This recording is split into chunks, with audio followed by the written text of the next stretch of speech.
Hotel থেকে মৃতদেহ উদ্ধার, ভাঙচুর জনতার। নদিয়ার ধুবুলিয়ায় হোটেলের মধ্যে এক যুবকের মৃতদেহ উদ্ধার করা হয়। হোটেলটি সম্পূর্ণ অবৈধ আর এখানে মধুচক্রের আসর বসে। এই অভিযোগ তুলে হোটেল ভাঙচুর এবং জাতীয় সড়ক অবরোধ করেন উত্তেজিত জনতা। ঘটনাস্থলে আসে বিশাল পুলিশ বাহিনী। ঘটনাটি ঘটেছে নদিয়ার ধুবুলিয়া থানার সিংহাটি এলাকায়। জানা গিয়েছে, সিংহাটি এলাকায় দীর্ঘদিন ধরে একটি হোটেল রয়েছে। এলাকাবাসীর অভিযোগ, ওই হোটেলে সবসময় অবৈধ কাজকর্ম চলে। আশীর্বাদ নামক হোটেল, এটা নারী ব্যবসা, মাদক পাচারে আতঙ্ক হয়েছে। পুলিশের নাকের ডগায় এরকম একটা কর্মকাণ্ড চলছে। দীর্ঘদিন জনগণের প্রতিবাদ সত্ত্বেও এই কর্মকাণ্ড কোনোদিন বন্ধ হয়নি। আজকে এই কর্মকাণ্ডের অন্যতম অভিযুক্ত হবে এখানে একটি মার্ডার বন্ধ ঘটে গেছে। বিভিন্ন নেশা জাতীয় জিনিসের কারবার সহ মধুচক্রের আসর বসে হোটেলটিতে। হোটেলটি এক প্রভাবশালী ব্যক্তির হওয়ায় প্রশাসন কোনো পদক্ষেপ নেয় না। এর আগেও একাধিক বেআইনি ঘটনা ঘটেছে ওই হোটেলে।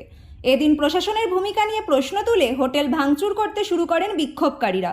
দেহ আটকে রেখে বিক্ষোভ করা হয়। 34 নম্বর জাতীয় সড়ক অবরোধ করার খবর পেয়ে ঘটনাস্থলে পৌঁছায় ধুবুলিয়া থানার পুলিশ বাহিনী। বিক্ষোভকারীদের সঙ্গে দীর্ঘক্ষণ কথা হয় পুলিশের। অবশেষে প্রশাসনের তরফ থেকে তদন্তের আশ্বাস পেলে অবরোধ তুলে নেওয়া হয়। এলাকাবাসীর দাবি, অবিলম্বে এই ঘটনায় যারা যুক্ত এবং এই হোটেল কর্তৃপক্ষের বিরুদ্ধে যথাযথ আইনানুগ ব্যবস্থা গ্রহণ করতে হবে।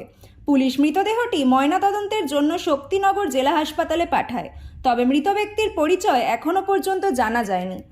প্রশাসন সেটা প্রশাসনের মতো দৃষ্টিভঙ্গিতে দেখছে।